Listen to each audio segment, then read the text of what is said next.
خدا کرے کہ میری عرض پاک پہ اترے وہ فصل گل جسے اندیشہ زوال نہ ہو. یہاں جو پھول کھلے کھلا رہے صدیوں, یہاں خدا کو بھی گزرنے کی مجال نہ ہو.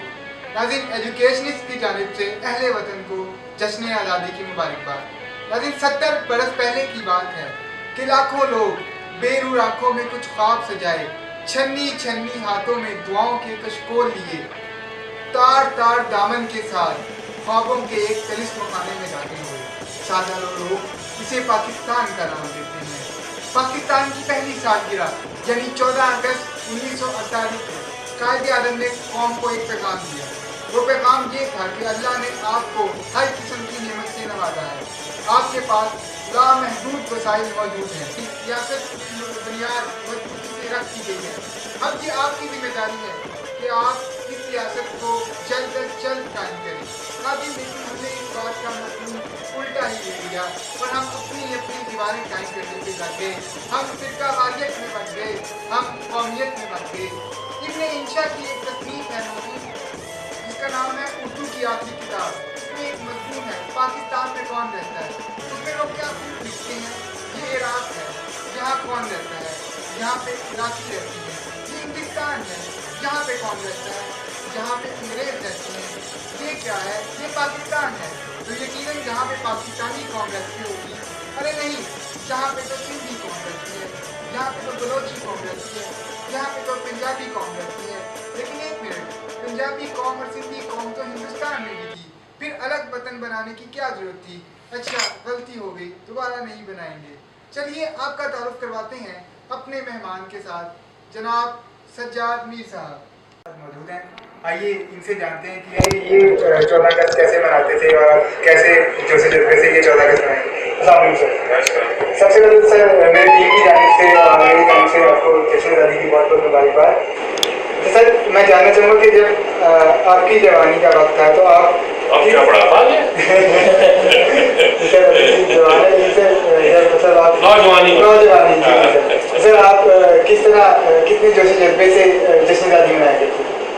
پاکستان بننے کے بعد خیر بہت جوش و جذبہ تھا اور بچے سب لوگ تھے, بڑے بھی اس وقت اسی یعنی کہ اسی جذبے کے سرچار تھے. انہوں نے پاکستان بچتے دیکھا تھا, انسانوں کو کٹتے دیکھا تھا, گھروں کو جلتے دیکھا تھا, زمین کو سوکھ ہوتے دیکھا تھا, دریاؤں کے پانی جب لال ہوئے تھے تو انہوں نے ہجرت کی.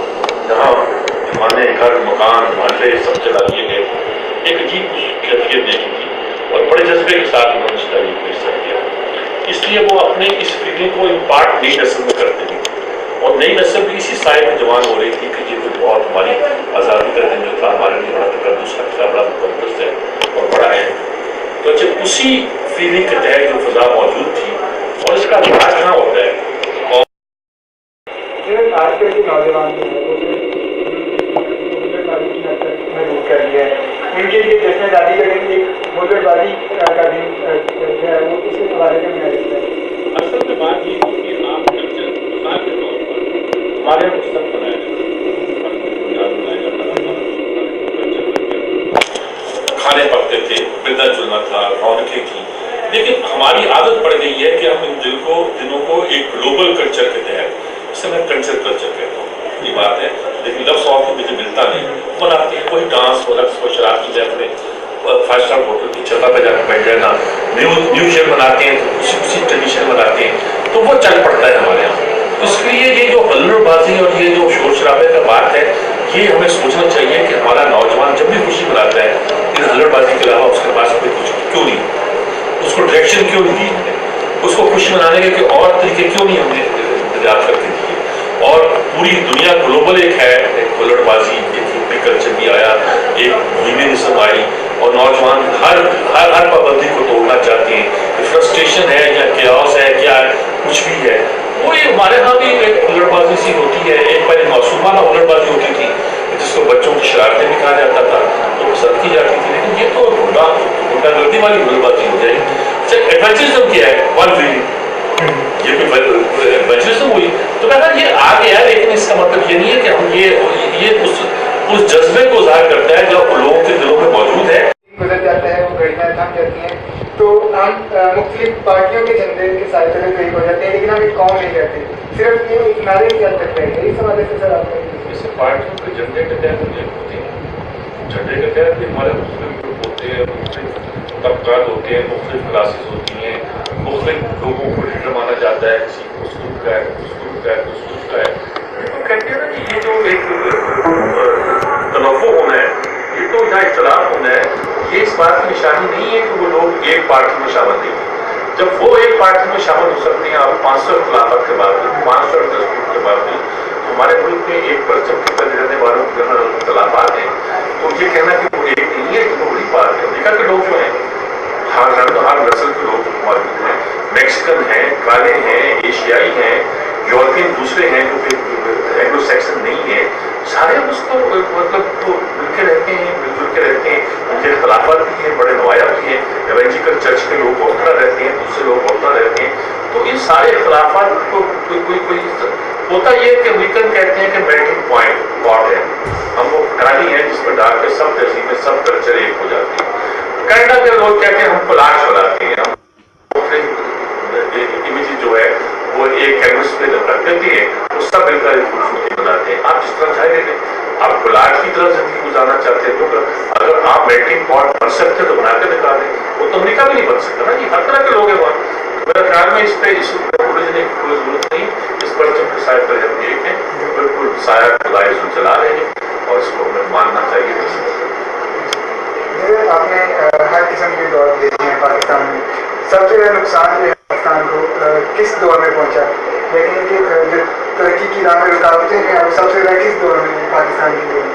اصل میں جی ویسے تو دیکھا جائے تو عموماً جمہوریت کے پرستار ویسے یہی کہتے ہیں کہ فوج نے 4-5 انسٹیٹیوٹ کر کے ملک کو نقصان پہنچایا. وہ غلط نہیں ہے, ٹھیک بات ہے, لیکن ذاتی طور پر میں سمجھتا ہوں کہ جتنا نقصان پرسار کے حد تک پہنچا ہے کسی دوسرے حد تک نہیں پہنچا. اس کی وجہ یہ تھی کہ وہ جمہوری دور دینا چاہتا تھا. اس کی وجہ تھی کہ ملک ٹوٹ گیا تھا, ملک کو ایک کرنے کی ضرورت تھی, ملک کے اندر ایک جذبہ اور جوش پیدا کرنے کی ضرورت تھی. یہی وہ, لیکن اس سے بالکل الٹ ہوا.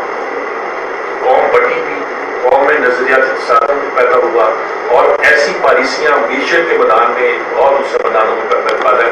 ہم کہتے ہیں ہمیں آئین بنا دیا, 7 امینڈمنٹ کرتی, سارے پہلے دن ہی امینڈمنٹ کرتی. اچھا یہ کچھ نہیں, یہ بھی اہم بات نہیں ہے. ہمارا معاشی طور پر جو ستیہ راج اس زمانے میں ہوا ہے, جو ہم ترقی کی راہ پہ گامزن اس زمانے میں, ہمارا پوری قوم اتنی زیادہ ڈیوائڈ ہو گئی تھی کہ جب ضیاء الحق جیسا عمل بھی آیا, لوگوں نے کہا کہ وہ حفظ کی دو, وہ حفظ ہے کہ ان کی دعا مانگتے ہیں لوگوں نے کہا یہ نہیں مرتے جاتے. تو یہ جو صورتحال پیدا ہوئی, جمہوریت کی ناکامی, اٹھو نہیں, جمہوریت کی ناکامی دراصل اس دور کا ایک ایسا ایک برا امتیاز ہے جس کو میں ہمیشہ کہتا ہوں کہ اگر وہ دور نہ آیا ہوتا شاید ہم نہ جالوں کو اپنے قبول کیا ہوتا, نہ ان چیزوں کو قبول کیا ہوتا جن کو آپ خطرناک سمجھتے ہیں. اگر زیادہ نہ ہوتا تو مشرف بھی نہ ہوتا, مشرف نہ ہوتا تو دیکھ بھی بہت سی تاریخ معلوم ہوتی. 14 اگست کے حوالے سے کوئی پیغام جو آپ اس قوم کو دینا چاہتے ہیں؟ میرا پیغام تو صرف اتنا ہے کہ اس کو آپ اپنا ملک سمجھیں, اپنے قوم سمجھیں اور اس بات کی کوشش کریں. دیکھیے یہ ہے تو ہم ہیں, اور اگر یہ آپ سمجھتے ہیں کہ پاکستان نہیں رہے گا تو آپ اتنے 30 بار خان ہیں کہ پھر بھی آپ دنیا میں ترقی کر جائیں گے, تو یہ آپ کی کام کریں. اگر انڈیویجولی آپ نے ترقی بھی کی تو آپ ایک ایگریگیٹڈ فرد ہوں گے جو پورے معاشرے سے کٹ جائے گا, پوری دنیا سے کٹ جائے گا, اور ایسا تنہا فرد ہوگا جس کو پھر دنیا میں ایک فٹ بال کی طرح آپ رہ سکتے ہیں اس طرف سے اس طرف, اس سے کوئی پازیٹیو کی خوشگوار ایک پلیجریبل زندگی کی توقع نہیں کر سکتے. بہت شکریہ. جوش و جذبے سے منانا چاہیے. ایک پرچم کے سائے تلے ہم اب بھی ایک ہیں اور ہمیشہ ایک رہیں گے. اس دعا کے ساتھ آپ سے اجازت چاہوں گا کہ پاکستان دن دگنی رات چگنی ترقی کرے. آمین.